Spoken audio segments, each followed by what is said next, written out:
Dhaleshwar Vulcan ক্লাবের উদ্যোগে রবিবার এক মেগা রক্তদান শিবিরের আয়োজন হয় ক্লাব প্রাঙ্গণে। এই রক্তদান শিবিরের উদ্বোধক ও প্রধান অতিথি হিসেবে উপস্থিত ছিলেন সমাজসেবী রাজীব ভট্টাচার্য, আগরতলা পুর নিগমের মেয়র দীপক মজুমদার, কর্পোরেটর মণিমুক্তা ভট্টাচার্য সহ অন্যান্যরা। এদিনের এই রক্তদান শিবির নিয়ে সমাজসেবী রাজীব ভট্টাচার্য বলেন, রক্তদান মহৎ দান, এই দানের সাথে অন্য কোনো দানের তুলনা হয় না। ভলকান ক্লাব রক্তদান শিবির আয়োজন করে যে দায়িত্ব নিয়ে সমাজসেবায় এগিয়ে এসেছে তার জন্য তারা ধন্যবাদ পাওয়ারই যোগ্য। রাজীব ভট্টাচার্য বলেন, 80-র দশকের আগেও ক্লাবগুলোতে থাকতো মার্শাল পাওয়ার দেখানোর প্রবণতা, কার কত বাহুবল রয়েছে তার প্রদর্শন হতো, কিন্তু বর্তমান সময়ে এই পরিস্থিতি বদলে গেছে। এখন ক্লাবগুলোতে সমাজসেবার প্রতিযোগিতা চলে।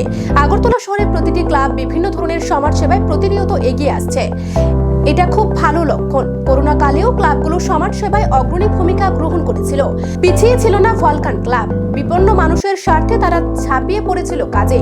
সে সময় ক্লাবগুলো যে ভূমিকা নিয়েছিল তাদের সেই সামাজিক কর্তব্য কোনো সময় অস্বীকার করা যাবে না।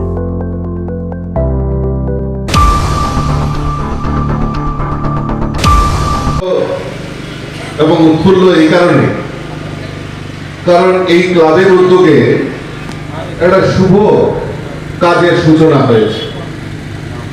রক্তদান মহৎদান, তার বিকল্প হতে পারে না, সেটা আমার পূর্ববর্তী দুজন বক্তা এখানে বক্তব্য রেখে গেছে।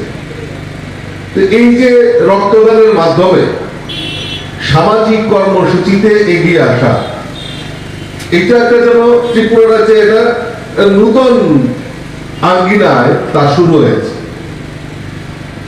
আজকে যদি আমরা দেখি 80-র দশকের আগেও এখানে আমার অনেক গুরুজনেরা আছেন, আমার সঙ্গে একমত হবেন কিনা জানি না, যে আমরা একটা সময় দেখতাম ক্লাবে ক্লাবে কম্পিটিশন হতো, কার কত মাসুল পাওয়ার রয়েছে, কার কাছে কত সেই মাসুল ম্যানরা রয়েছেন, তা নিয়ে একটা কম্পিটিশন হতো। কিন্তু ধীরে ধীরে এখন এই সমাজ পরিবর্তন হওয়াতে আমরা একটা নতুন জিনিস দেখছি, যে সামাজিক কাজে কে কত অগ্রসর হতে পারে সেই দিকে নজর রাখা হয়েছে।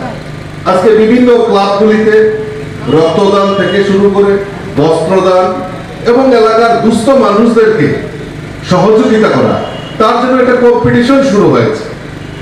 আমরা যদি একটু পিছন দিকে তাকাই, যে করোনা কাল আমরা অতিবাহিত হয়েছে, 2 বছর আমাদের থেকে আমাদের এই করোনার দাপটে আমরা মানে সশস্ত্র ছিলাম।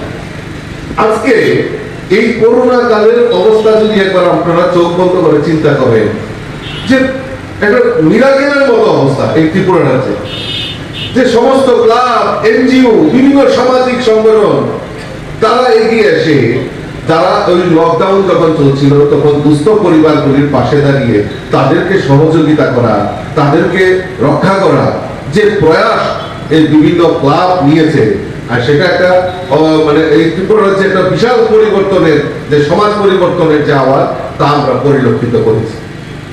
আমি দেখেছি যে করোনার সময় ভলকান ক্লাবও পিছিয়ে থাকেন।